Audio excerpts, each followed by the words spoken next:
Good morning, everyone. Welcome. My name is Lucas Mendez. I'm the founder and CEO of Rebello.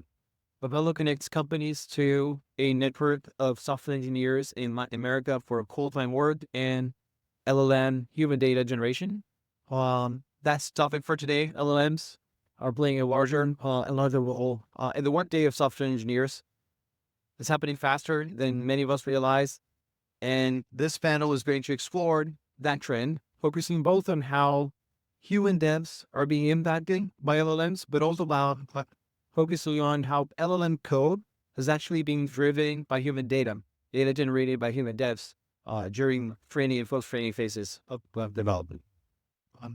More importantly, we'll analyze and examine what this means for engineering organizations and engineering managers who are building and managing teams for how AI oriented. So here we've got a fantastic team of experts from across the spectrum, leaders who are working on real world applications, but also who are working on the human data side of things and building those foundational models. So let's introduce them. We've got Anoop from Amazon. He is the director of AI and machine learning for Amazon Q Developer.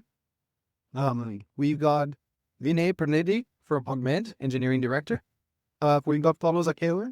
He's the lead TPM for human in the loop AI platforms at Google. And we've got Nilo. He is senior director of product management at Microsoft AI. All right. We're asking you guys to tell everyone here a little bit about yourselves, and so we can have context for this discussion. Anoop. Thanks so much. Hi everyone. My name is Anoop Deverance. Director of Applied AI for AWS Generative AI business for Amazon Q. Well, there is Amazon Q for business, and then there is Amazon Q for developer. I work for Amazon Q for developer. My teams are working on accelerating every component of software development lifecycle through generative AI. I have a global team, but I personally am located inside Atlanta. So it's great to be here in person. Hey everyone, my name is Vinay. I'm an Augment code. I run product and research teams at Augment. Augment's an AI coding assistant with a huge focus on large complex code bases. If you ever worked in a large complex code base, the context is always a big challenge, and that's just a challenge that we are tackling. And I'm actually, for me, this is a very interesting space because if you think about LLMs are all about language, and code is the best type of language, right? It has strict rules, and I think LLMs are going to have a huge impact in this space. So really important. Hi, everybody. Paulo.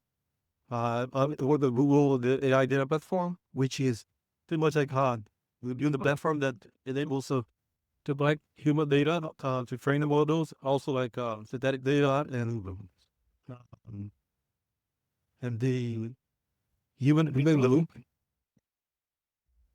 So work with all the processes and platforms to enable like all sorts of data collection to enable like model improvement.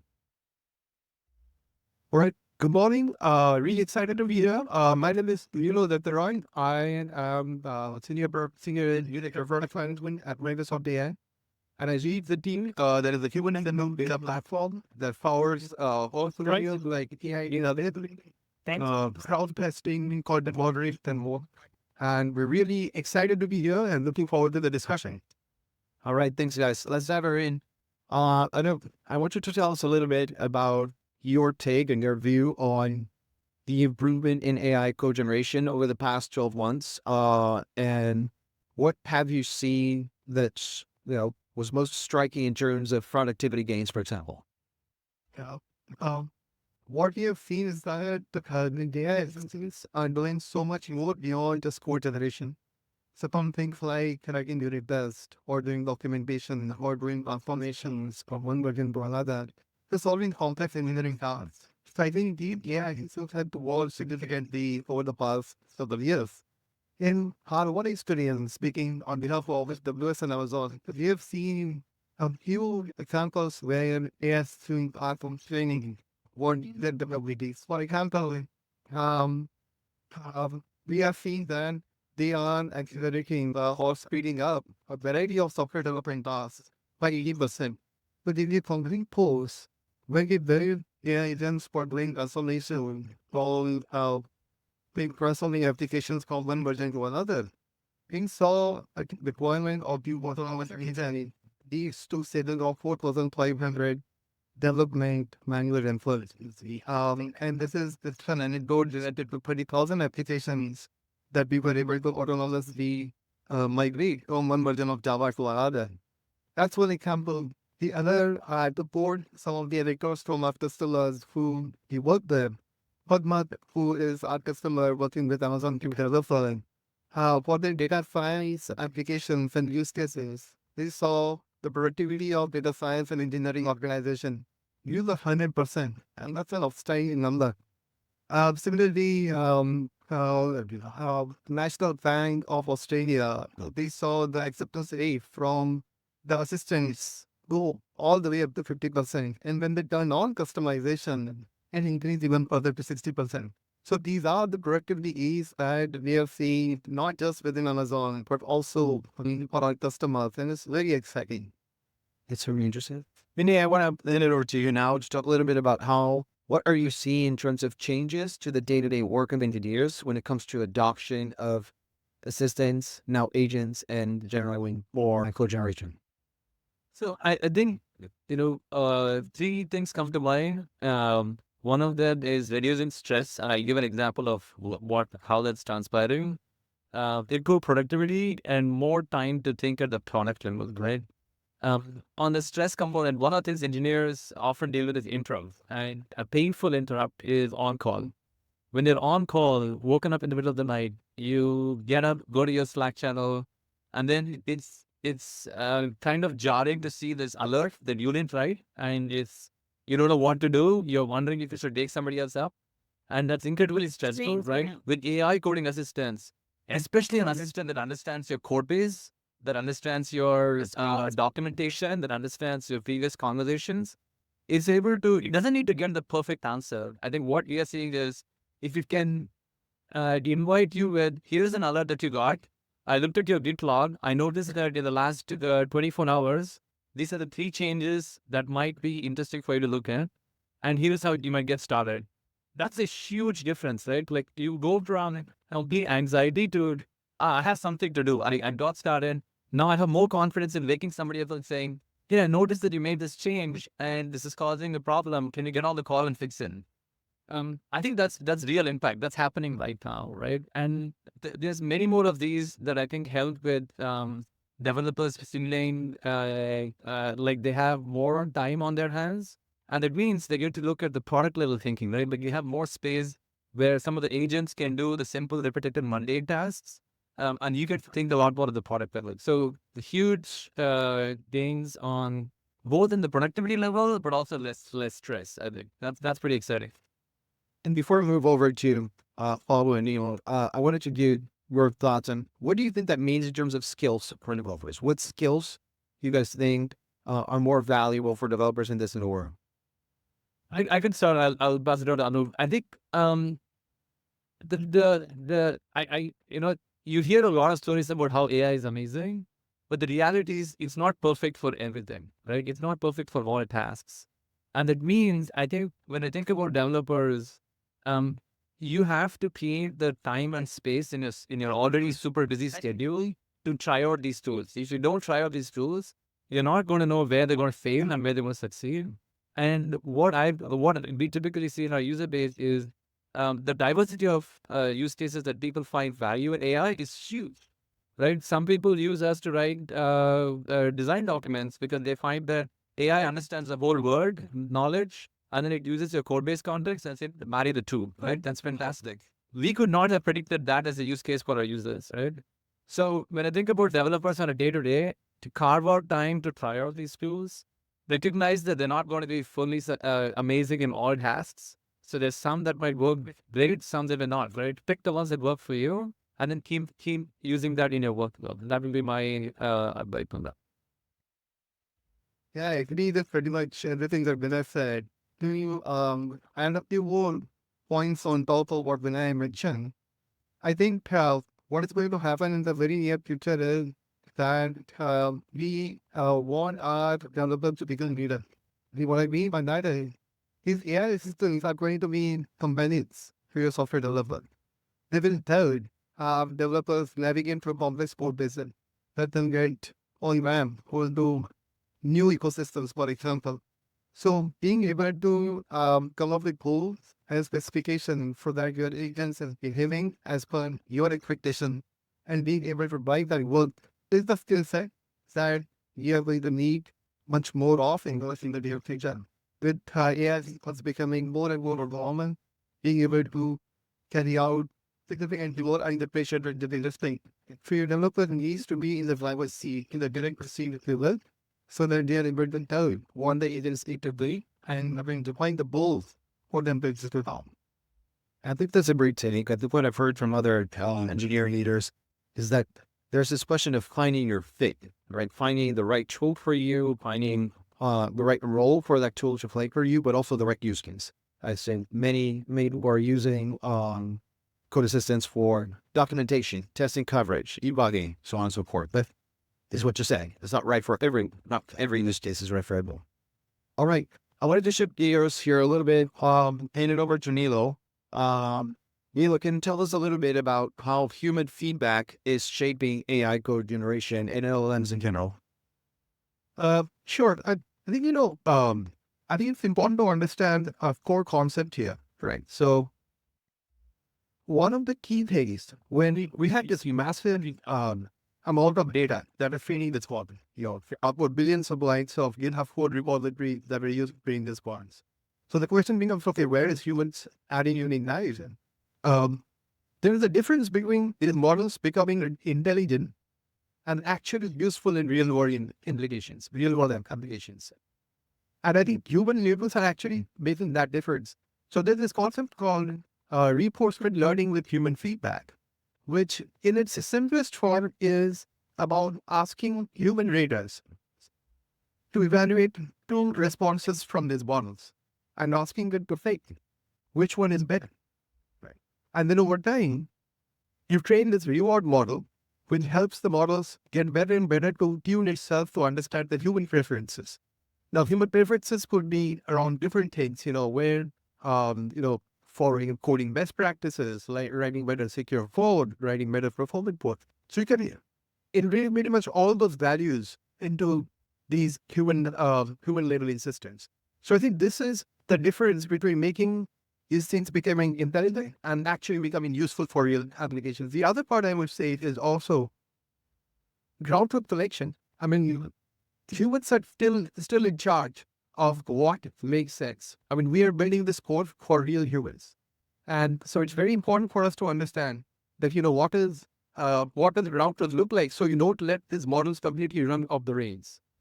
So I think that's very important. The other aspect I will also call out is the need for expert data in these kind of cases. And, AI is writing great code, but there is still tons and tons of edge cases that we need to really teach these models, right? So how do you ensure that, your code has the right kind of documentation, readability? I think those are the tasks that we are seeing increasingly humans get through more and more. And Paulo, over to you. In that context, data gains a new value, right? What for you guys? What is the importance and the value of high quality data sets? So I think we see like a paradigm shift now. We come before engineering used to be the intellectual property, and now we're seeing more and more data becoming the IP. Data is key to differentiating models, regulated models, effectively deliver the value they should. You brought a good point about AI is about delivering value to humans, and with human data collection, static data, everything that leads to data collection for free to train AIs is what makes models fundamentally better and fundamentally and enable them to deliver the kind of impact they should. So again, we have model differentiation. This differentiation is about how we train the model, how we train the data, how we collect the data, how much we use for static data from human data to cover for certain specific cases. So data It's more data is a new engineering. It really is like how we actually make model behave as we extend. You mentioned synthetic data and you mentioned readability. I could think that, for verifiable round truths, eventually you will be able to solve all of that using, LLM as judges or synthetic data. But when it comes to readability or coding patterns or quality of documentation, you're still expressing human preferences, right? How do you see that evolve? How do you see human data playing a role over time? Is it going to disappear? Is it going to grow? How are you seeing this? I don't see it disappearing like ever, because what we may see is a secret way to look for different data we want to collect. When we think about it, the big model, they are feeding themselves from human data and from the web, from the human knowledge. And if we stop feeding them on with human knowledge, they randomly start like feeding for like retro feeding, and not getting anything novel or delivering like any new balance. So yes, static data will play a big role for multiple use cases, multiple verifiable data. But we're going to keep like an AI effectively like a meaningful and relevant to human. It's got to be like keep up with the work, keep up with what's going on with trends, with what human these evolves to. So in the end, like the models cannot just keep putting for themselves and then end up like hallucinating and creating things that are not effectively delivering their key valuable position. I just like to build on what Paulo said, right? I think one of the things that we're definitely seeing is the evolving role of humans in this world of data labeling, right? If you look at just about 2 years back, people were doing labeling activities like, tell me if this is an image of a cat or a dog. Those things are gone, right? Those things don't exist anymore. LLMs are doing those consistently and much better. What we are seeing though is the need for domain experts, like we discussed before, in the coding aspect, in chemistry and mathematics, where these are hard subjects, where you do not possibly, you need to train the models with a lot of different types of use cases. The one other thing is that humans will increasingly play a more supervisory role in data. I think that's very important because, like I said before, you do not want to uh, let this models run off the rails. You still need to do some sort of route to the labeling. Now, the volume of those labeling might reduce over time, but the importance of quality of those labels are going to be astronomically. So I think that human data is here to stay. I think the shape, form, volume, and scale might look different over time. Thank you for that. Let's shift gears here and talk a little bit about how that trend is affecting engineering organizations and how engineering leaders should think about it. Arthur, what changes do you think are needed in how the leader think about building, managing, and even recruiting for those teams? It's a multi-part question. The point that having is something so are important because no matter how sophisticated and polished and become, the ball of hallucination is continually there in different ball. So having humans in the loop to make sure that goes into your model is safe and accurate is extremely important. But at the same time, when it comes to the winding algorithm, the model, people avoid in the production, evaluation is something that we often don't attribute as an important component of the pipeline for this. Extremely crucial. So making sure that the model or the output of the AI systems are aligned with the specifications is part of the evaluation suite that keeps the very hand.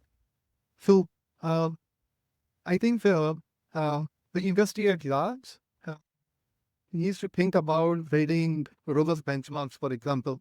So if you are thinking of building autonomous agents, okay, large or constellations or solve complex operations and it does feel like completely overload brain. How do you make sure that the agent is beginning as per your specification? So in order to develop the agentic technology, for example, investment is the base function is extremely crucial. So the reader need to understand the importance of benchmarking, importance of nuance in the loop, and build the workforce in such a way that these components are strengthened. We are, you know, feeding our muscle when it comes to building guardrails, for example, or building grounded data so that we can make sure that the generation from the AI systems meeting our expectation. So that is one aspect of it. The other would be a mind shift for change in our, thinking about how developers will coexist or co-work with the AI systems. As I alluded to in the previous question, I think every developer of the future needs to take a leadership position. They even have and they had studies at their discourse of 24/7. The idea that they not a year. So what does that mean is that another man have hinting or working with silos, now we are giving our developing agents to execute and bring more complex features, take on ambitious goals, ambitious projects. Previously, navigating complex code structure and code editors used to be very difficult. That really needed significant time investment. But now with these AI at this time, you can really meet or really empower your individual developer to keep thinking.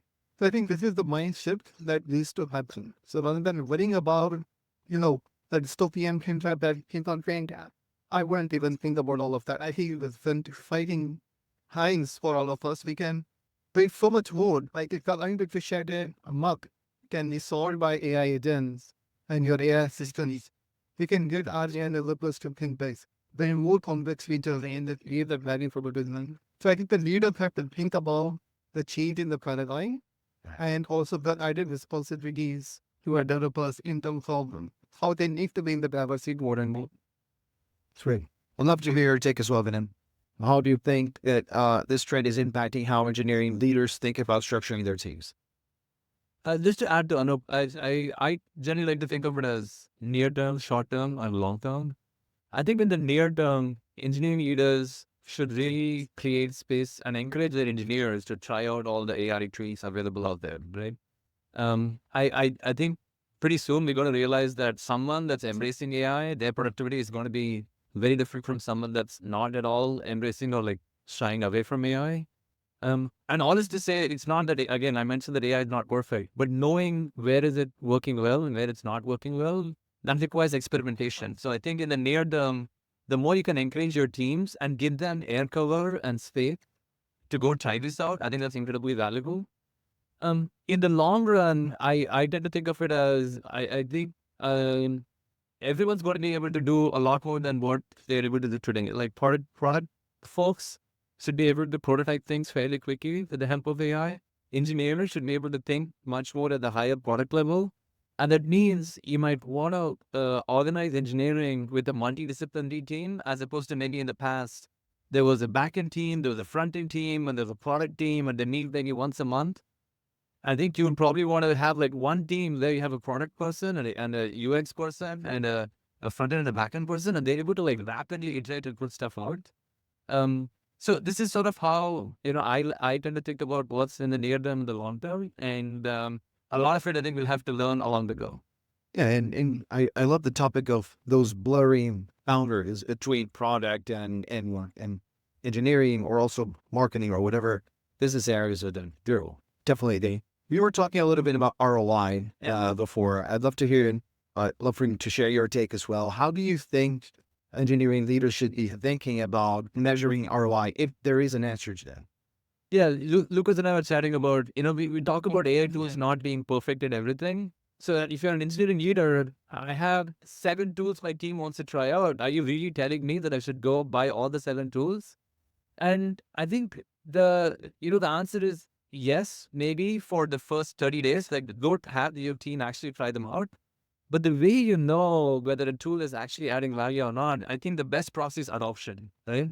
How much are the users using them day to day? On day one, everybody will try them.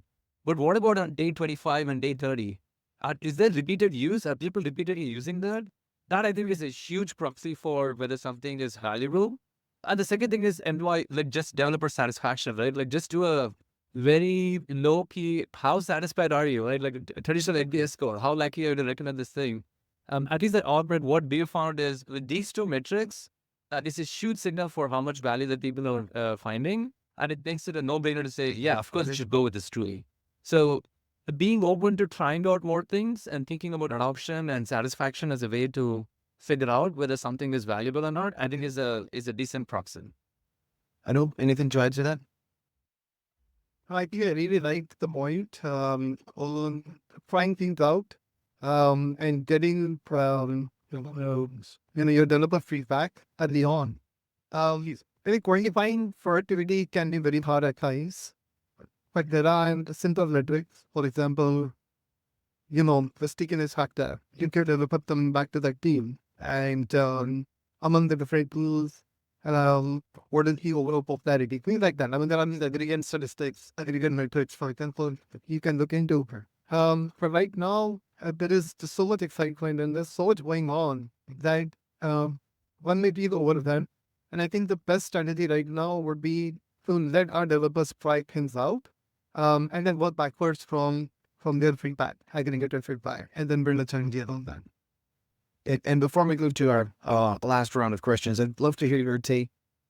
Different levels of adoptions of AI. We talked to many companies who are in different positions in the curve of adoption, right?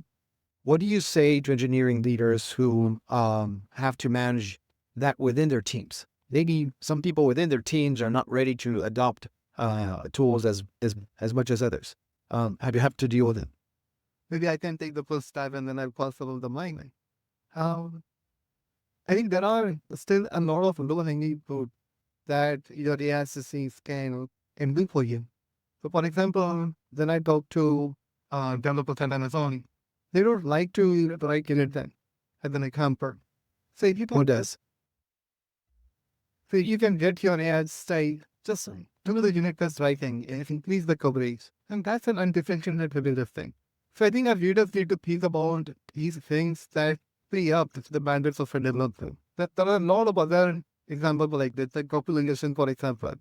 When I was a developer, I hardly wrote documentation, and I know I made the life of my peers really hard. But now with AI systems, it can actually get all up those things low hanging fruit, if you will, sent by your assistant. Maybe we'll come to the complex tasks slowly and gradually. We don't have to get to that point as a first step. There are a lot of smaller things that can be lifted by your AI assistants. Yeah, I think great points, man. Look, I'm trying to come at it from a different perspective. I think as an engineering leader, I often think about what is my impact on the organization, right? And it's not what I do. My impact on the organization is what the teams are producing. So from that point of view, if a team that is adopting AI tools is able to produce more, then it's on me to try and figure out how to get the team, inspire the team to go try out these tools. I think that is absolutely my job, and that's something I should take seriously. And the second thing is, I think a little bit of air cover, right? I think often people are, but you have all these things that you want me to do, and you also want me to go try out these things. I think in the short term, experimentation does mean that maybe some of your time is lost in that journey. But you're investing in your team for the long term, right? I think Anoop sort of pointed out, it's a competitive differentiator for you to not take this seriously. And there sometimes AI is compared with other ways like crypto. AI is not like crypto. I think there's a lot of hype and a lot of excitement there. But here, people are actually seeing real gains and real value.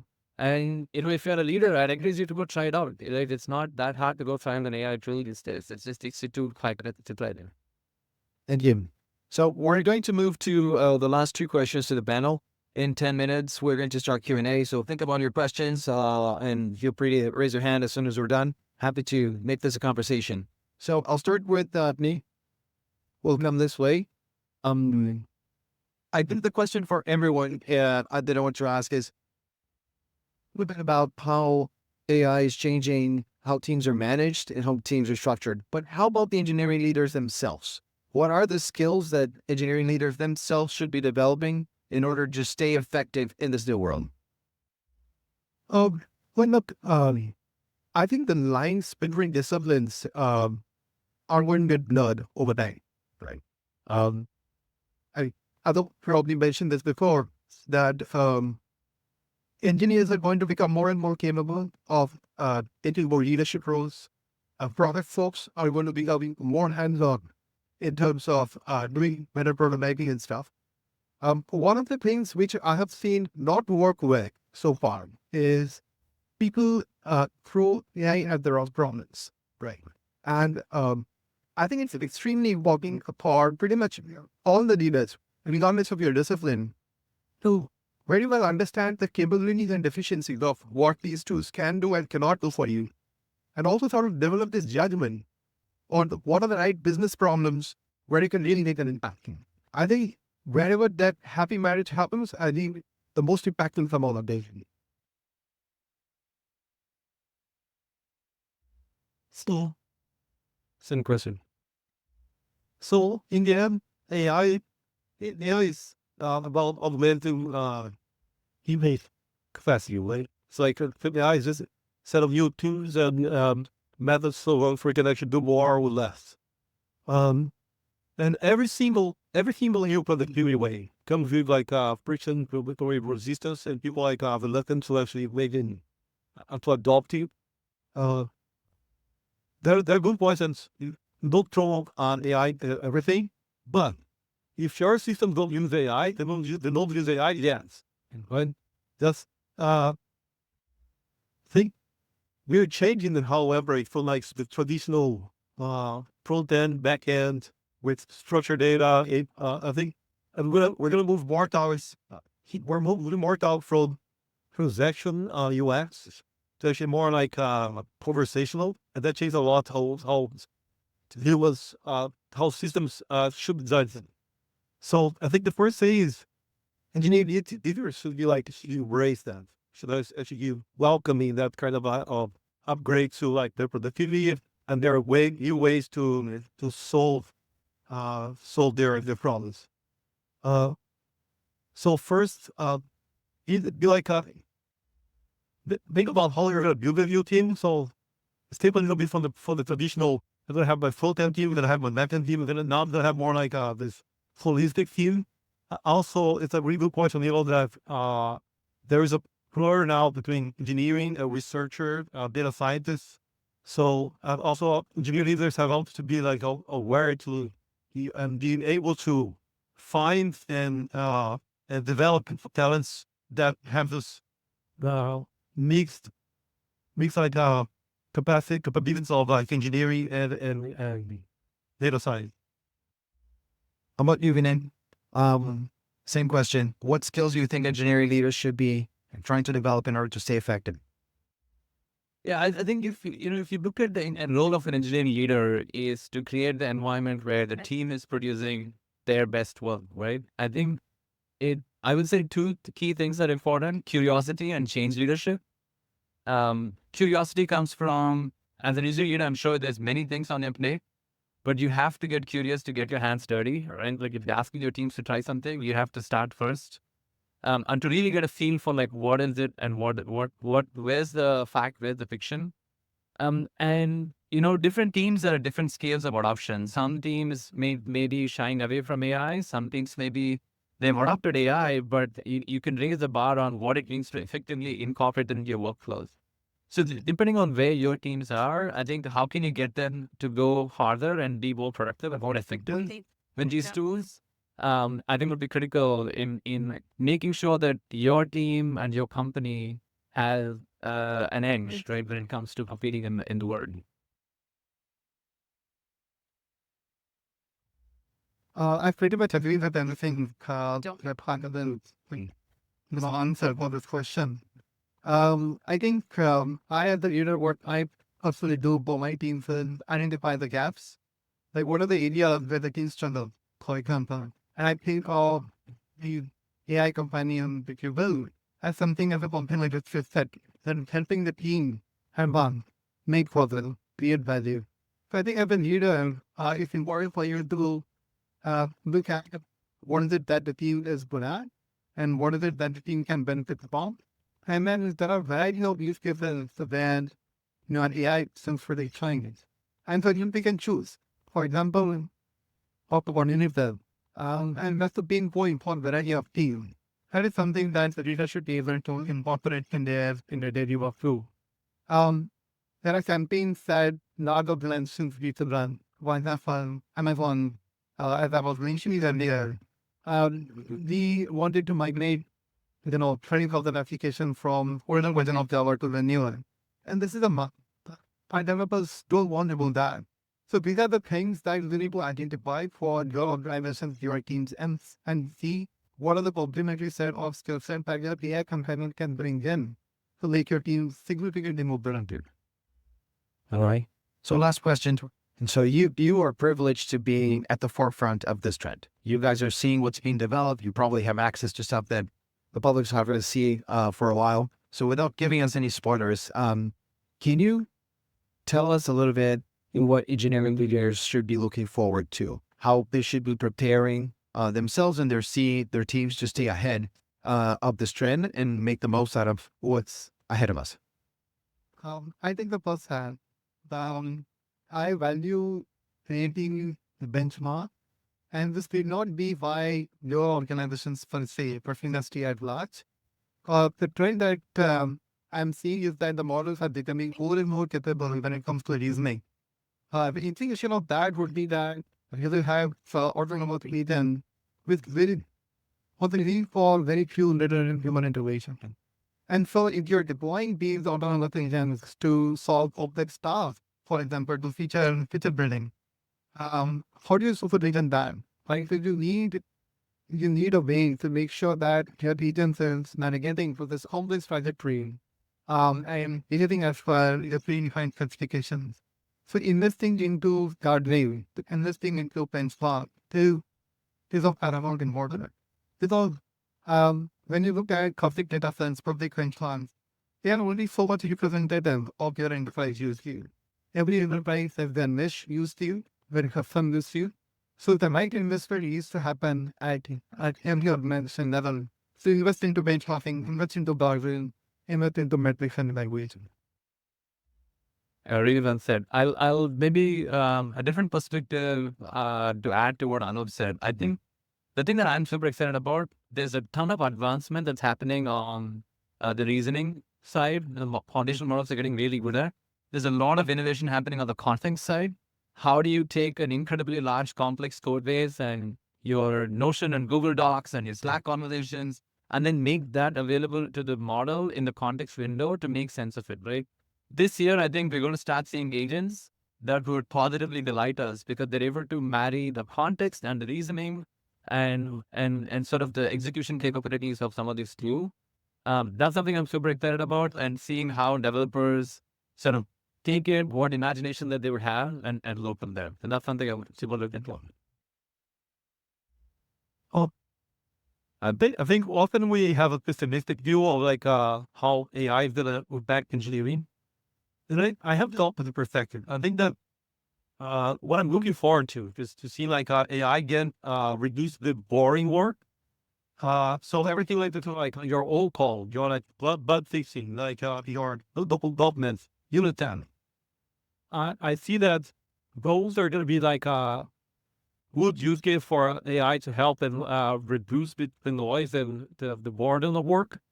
And get the engineering work as you used to be at their best, and what makes work fun. So actually get the product, deliver products, build like build prototype quickly and launch with much less friction. Well, maybe a different perspective there on culture. I think, look, things are moving really fast, and it's a super exciting space, and we're all very fortunate to be part of this reef, right? I guess the importance of having a strong product and engineering culture hasn't been more than ever right now.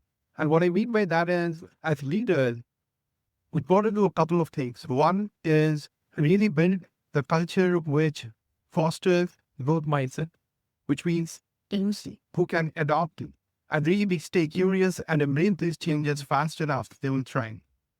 And then the other thing is leaders should be change agents themselves. I mean, leading from the front. I mean, showcase the projects in your organization, one or two things that are working really well to really spark the imagination and inspire the others. And also show your own thing. How are you embracing AI in your day-to-day life? What's making you productive? Right? So I think leading from the front, leading with example will go a long way. Great thing. All right. I want to move over to Q&A. So if you have any questions.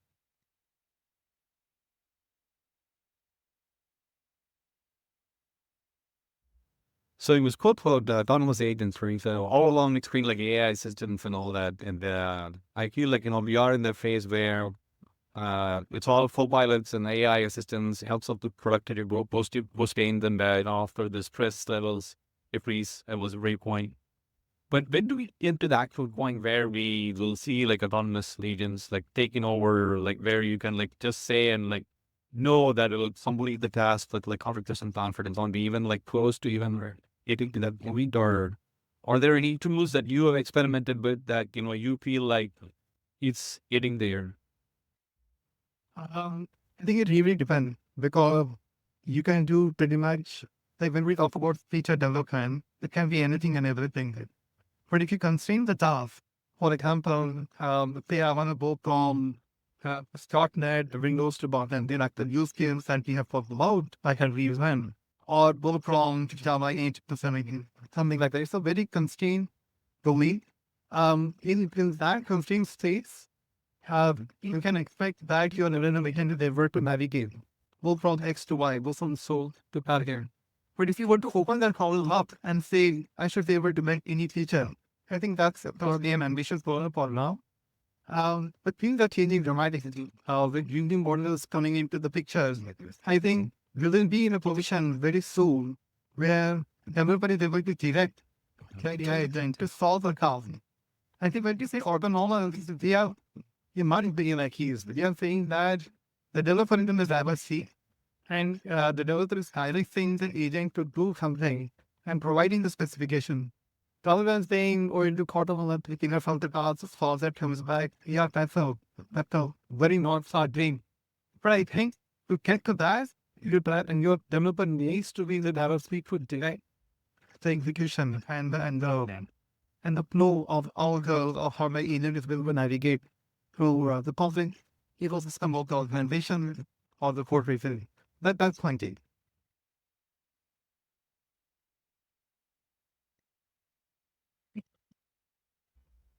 Thank you so much for putting this panel together, and thank you so much for your advice.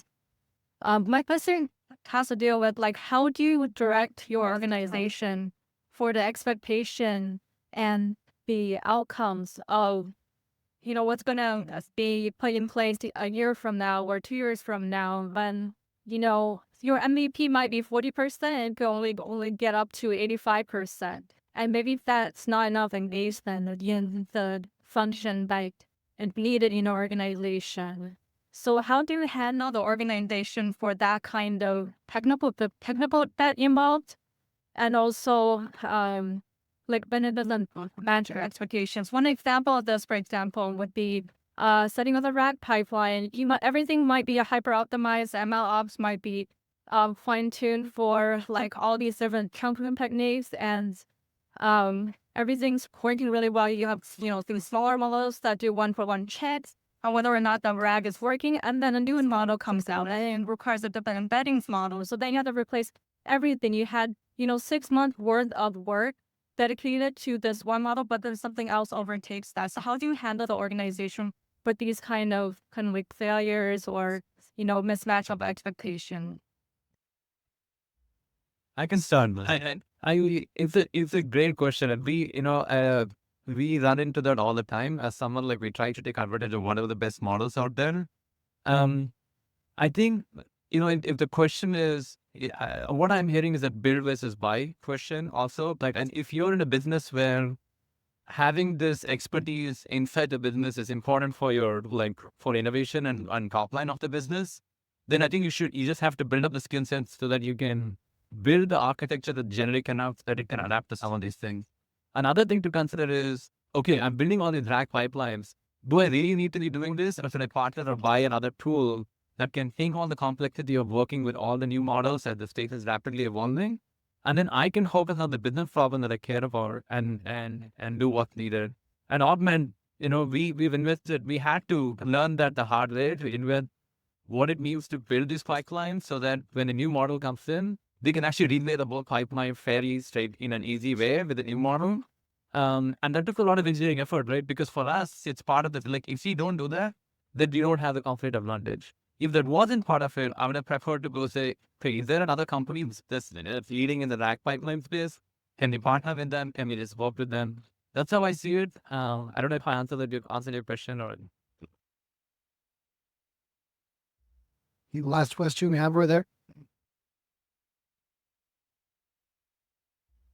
So thank you very much. My question is on as your organization is using one of your tools and the model is evolving and and it's able rely, can you have thousands of engineers rely on them? I can see like the concern on like ownership of the model, right? The model is kind of company. And sometimes we hear this company X is laying off all the GitHub compiled proof, right? So all your solution was on top of that. And now, sorry, I didn't include the but that anyway. Big companies always like change code, so they can change the model in a way that now everything's broken. So how the companies will interrupt or pending host that model is like, so I like that version, so I'm versioning those models and allow your customers to see. I can give you that version will turn for you and I will maintain it for you, or you can maintain yourself. So do you have any solution in that space, or is there any discussion you can share with this topic? So very quick answer because our time is up. And who wants to take in?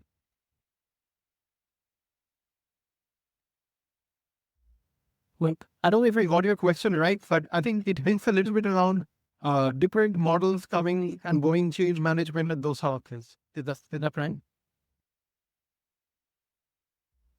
Oh, the ownership of the model. So I can tell you from a Microsoft standpoint, we both build as well as leverage, right? So we have models that's coming from some of our partner organization, like for example, OpenAI. We have a great partnership with that company. That comes in, the whole organization get encouraged to use that. That said, we are continuously encouraged to innovate on our own as well, because for some cases, we might have to have a fine-tuned version of that model. And so whatever makes sense for us to stay agile and competitive for the customer problems that we are solving, we go ahead and do it. So, right, so ownership has not been that big of an issue so far within at least the realm that I have seen. Right? Change management of the model in a different question. Things come and go every time. You know how to update your pipelines and so on. But yeah. Thank you, Nilo. Oh, I know joined out panel. Thanks for coming and bringing conversation. We'll be at 708. Did you want to continue the chat? We'll live there. Thanks so much.